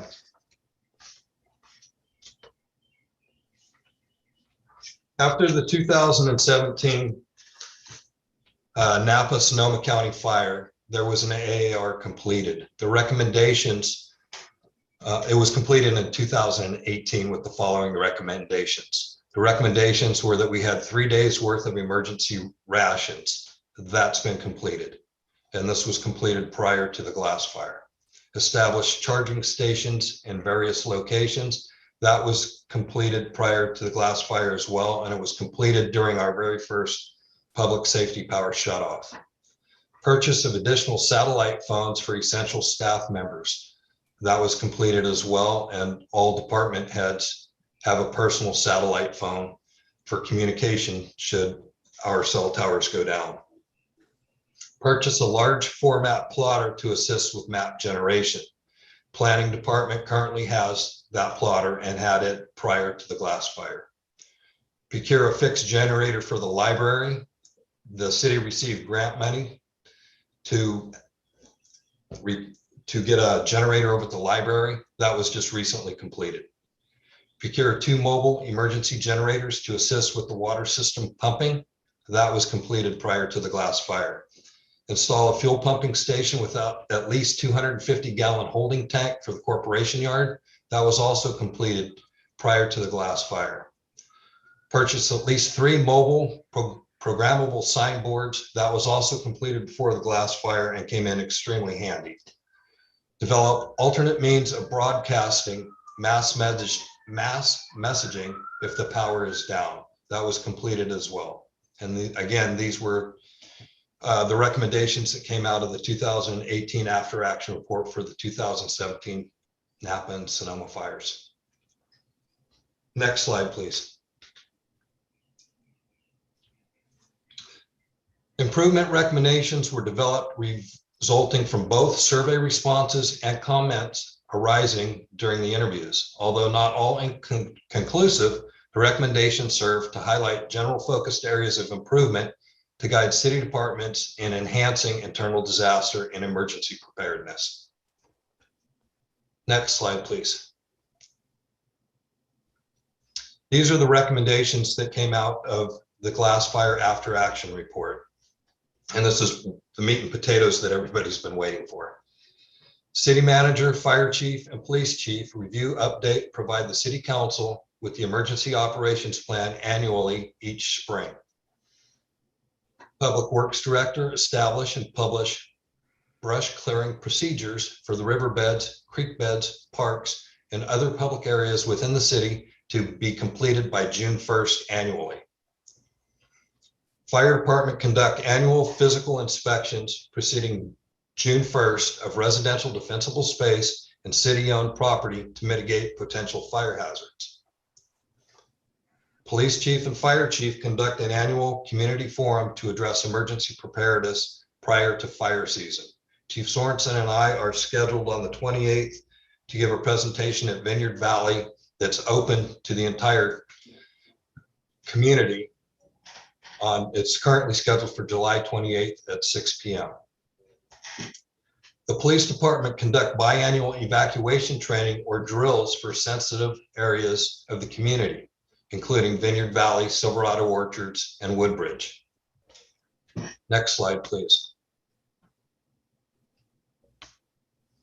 Public Works and the fire department established an alternate evacuation route for Vineyard Valley Mobile Home Park via the rear gate into the city flood project road with a shared combination lock. Coordinate with park ownership for an annual exercise or informational event. Those are both scheduled for late next month and early August. Biannual training for department heads and key community volunteers in the operations of an emergency operations command. We learned the importance of having some of our community leaders get involved in our emergency operations communication. We learned that during this COVID-19 pandemic and actually implemented that toward the end of last month. Administrative Service Department create and maintain a recorded phone line during critical incidents that the community can call for daily updates prior to each fire season. This prevents police dispatches, and not just ours, but CAL FIRE and all emergency responders, emergency lines from getting tied up. This way the community will have a line that they can call and get current and up-to-date information. City fund a planning and community development directory and implement an online application permit submittal system that will prevent work project delays or stoppages during critical incidents or power outages. Public Works Department contract for a deep cleaning of city facilities after a major fire or smoke event. In 2021, the fire department was only staffed from 07 to 1700. It is recommended that the fire department be staffed 24/7 during red flag warnings. Administration provide and coordinate an emergency contact list for congregate living facility managers. This list should include cellular phone numbers for the city manager, myself, the fire chief, and public information officer. The police department conduct an annual update of contact numbers for congregate living facility managers. Many of these items we're currently working on or have already scheduled to happen. Moving forward, and I want to thank you all for listening to this presentation. I know it was a lot of meat and potatoes. There's a lot more in the actual report, and I'm open for questions. Thank you very much, Chief. I'm just first of all, I want to also say thank you to you and the police department, all the emergency services, our city staff who stepped up in the emergency. Those were days and moments we'll never forget. Here, certainly seeing how our public works department, our city staff joined with our normal emergency services to face that situation. So thank you for the report. I'm seeing Vice Mayor Doring and then Councilmember Chateau. Thank you, Mayor, and thank you, Chief Hartley, for your presentation.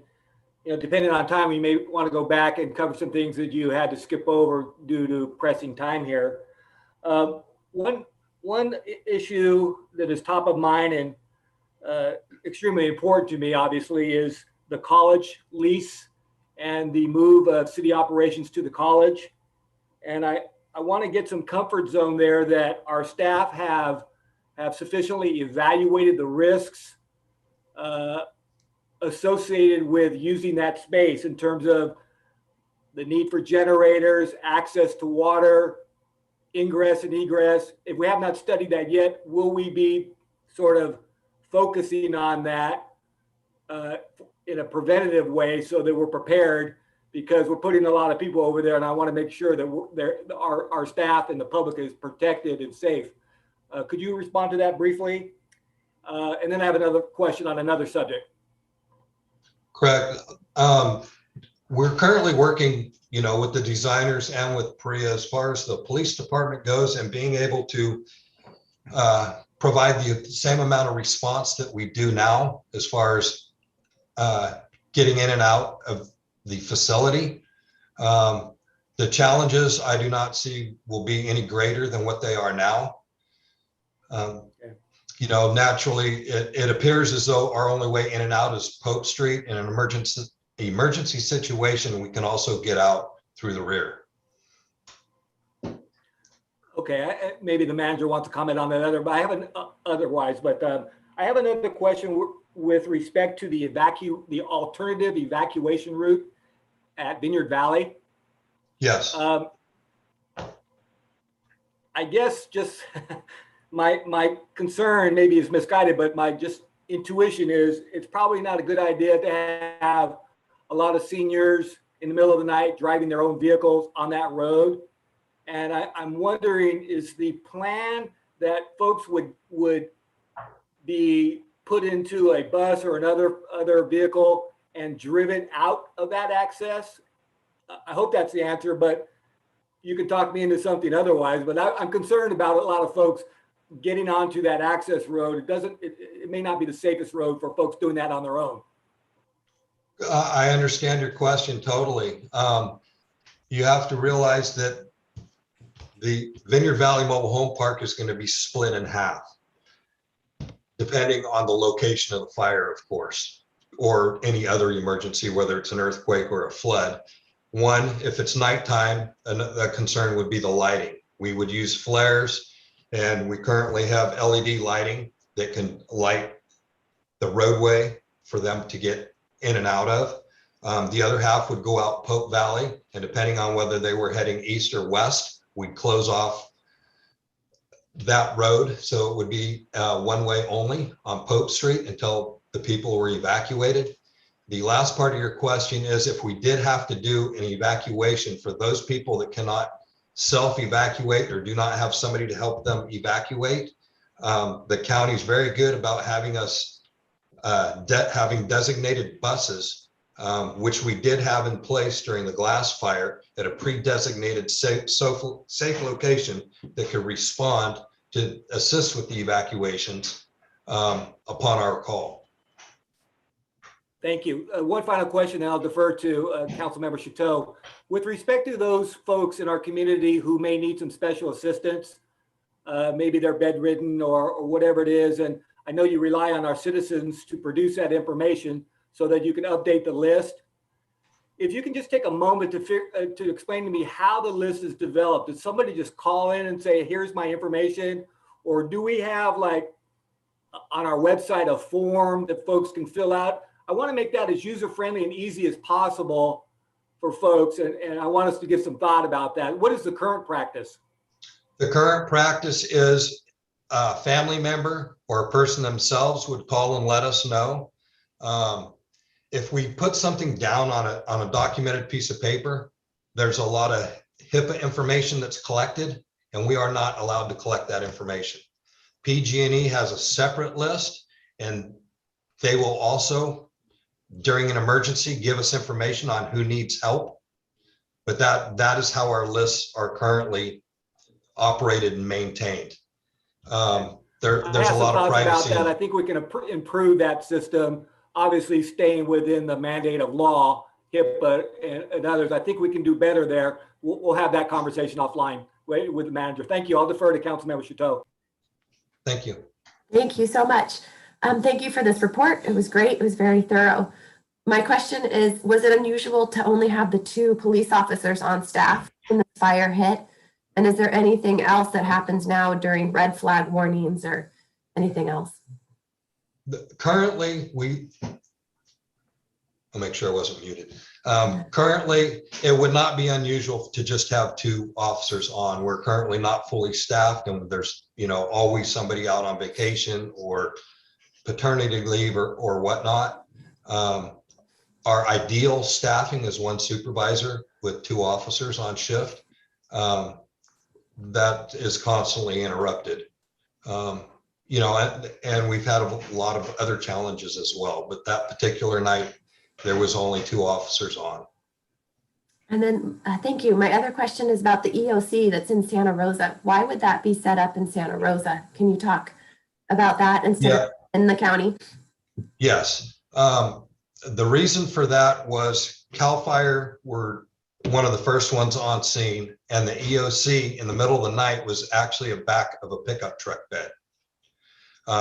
They thought about moving it to Calistoga Fairgrounds like they did during the LNU Hennessy fire. That was too close to this fire. So they elected to take it all the way to Santa Rosa, where the main CAL FIRE station is also located in Santa Rosa. And the fairgrounds was big enough to have that large of an emergency operations center and be safe. Thank you. Thank you. I have a question, then I'll open it for public comment. So in terms of our conversation with Chief Sorensen and what we can do to support, not only a more long-term sustainable plan, but what we can do this year to in a sense, staff up or be more ready. Is there a dialogue we can have with the police department as well about what we can do. One of the items that was brought forward when we discussed budget, we looked at some potential add backs that we were going to circle back with in September. But is there an opportunity now to look at, if we look at our funding and where we are in terms of what's coming in, is now the time to start looking at what we can do for the police department as well as the fire department to be as ready as we can for this coming season? That's probably a better question for our city manager. However, I will say now is a good time to start planning for the future. We currently have one new officer that's in training, which is certainly going to help. And hopefully everything works out and he'll be off training within the next 3 months. And I guess just sort of a little adding to that question, and I'll go to the city manager, is, as I asked the fire chief, are there folks out there outside of this area who could staff? Is there a pool of people to look at for positions like this? Unlike the fire department, we do not have a large pool. There's the academies are getting very small in size, and the St. Helena Police Department, for a new person coming into this type of work, it's hard enough to get through a background and everything that goes along with it. They tend to be gravitating toward larger agencies. Okay, thank you. And I'll pass to the city manager. Thank you, Mayor. I would just add that in times of emergency, we rely heavily on mutual aid. So when an incident exceeds the city's ability to manage the incident, we call on the county. When the incident exceeds the county's ability to address the incident, they call for state resources and so on to the federal government. So rather than deploy additional police officers in preparation for an emergency, what we would rely on is mutual aid in the event of an incident. So the good news is we have great partners. Yes, we have slightly less than optimal officer staffing at the moment. We do have a few vacancies in different departments within the city, partly due to the budget challenges coming out of COVID, as the council knows. Because we're only really a week out from adoption of the budget, I would recommend that we look at options when we get to that meeting of September 14th and we're reevaluating the revenue forecasting. That would be a time for us to consider different adjustments to our various investments in people, projects, infrastructure. Thank you. Are there any other council comments before I open it to the public? Seeing none, I will open public comment.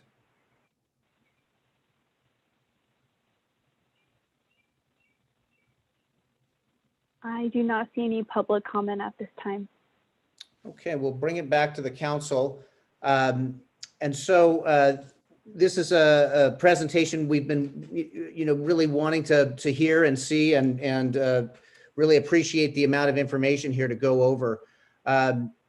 We've talked about making sure that our fire and our police feel that they've got the support, the conversations with our city manager about what can be done, what we need to do, and looking for where that funding may come from.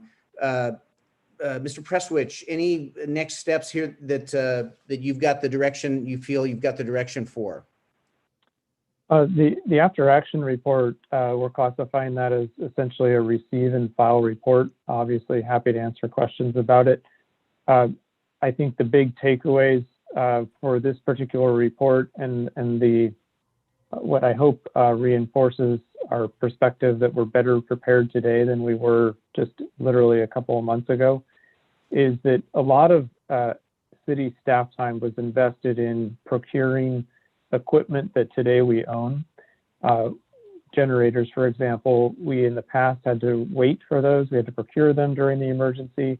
They often would arrive in the middle of the night. Our public works staff would have to wire them in by hand. We have a significant number of new generators that have been added to our assets, and we're going to save a lot of time and reduce a lot of challenges for us from a preparedness standpoint. So I think the other, the other perspective is we're battle tested. We have a lot of experienced staff in the police department, the fire department, throughout the city because of the prior fires as well as the COVID emergency. So it's ironic, but the glass fire probably came at a time that we were much better prepared than we might otherwise have been, given the recent LNU fire, as well as just having been through and managing through the COVID challenges. So as difficult as the glass fire was, I think that the opportunities for the city to improve its preparedness relate more to communication coming out of this event than actually looking at assets that we're missing. So drills and communication and preparedness events, these are the areas of opportunity for the city. And our staff is actively invested in advancing a number of these, as the chief mentioned. Thank you. And I'm seeing Vice Mayor Doring's hand. Yeah, thank you, Mayor. I'm particularly concerned about the effects of smoke and smoke damage inside our buildings and what we've learned. I noted in the report that we've learned that the HVAC system at the library allowed a lot of smoke to be drawn into the building. Is there a solution that was found there, either through venting or closing off parts of the HVAC so that we're not drawing in air? That's one question, not only there, but all of our buildings, to make sure that they're smoke proof to the extent you can. And then my second question is not even related to that, but it's, is there going to be a potential, or will we have a generator at the college when we take over, when we move our operations there? Thank you. Okay, good questions. In terms of the library, yes, mechanically we can operate the system differently so that we attempt to avoid bringing smoke into the building.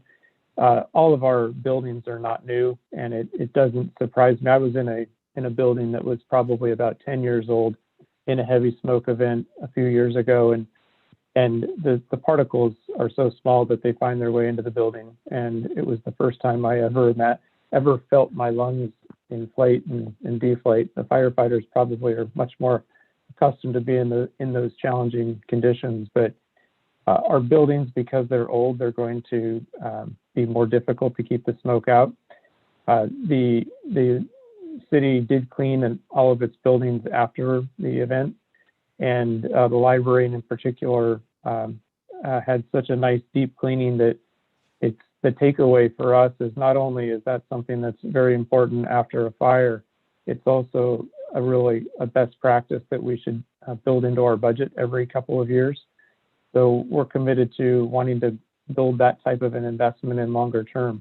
If anybody's been in the library, I was in there today, it still smells so much cleaner after that deep cleansing. Every book, by the way, was taken off the shelf and cleaned after that fire. So incredible detail on the cleaning. In terms of the generator, the public works staff advises me that our best interim solution at the college is going to be a portable generator. So we do have portable generator assets that can be connected, but it's an area where the chief and I need to spend additional time with the focus staff on the tenant improvements, because what we have to do from a redundancy standpoint is ensure that we have generator backup for our dispatch operations. So we will need a generator at the college. It may just have to be a portable generator for now. Thank you. Thank you, Mayor. Thank you. And City Manager, our generators at our water and wastewater treatment plant will be functional if needed? The water plant experienced essentially the generator was old. We knew it was old, and we had applied for a grant, and it essentially failed at the same time as the event. And we have now installed a brand new generator at the water plant. The wastewater plant also has a very old generator, and there may be grant funds available to replace that one as well with the project. So that is one potential way that we can also offset the costs of the wastewater project. Okay, and the current generator at the wastewater plant, though old, is functional? It's functional, but it's at the end of its useful life. Okay, and if we needed, we could bring a temporary in until the grant comes through. It's a large generator, and it's going to need to be replaced. So it's a project cost right now as part of the new project. It is something that we could potentially strip off, but we'd rather find grant money to help replace that. Okay. Thank you.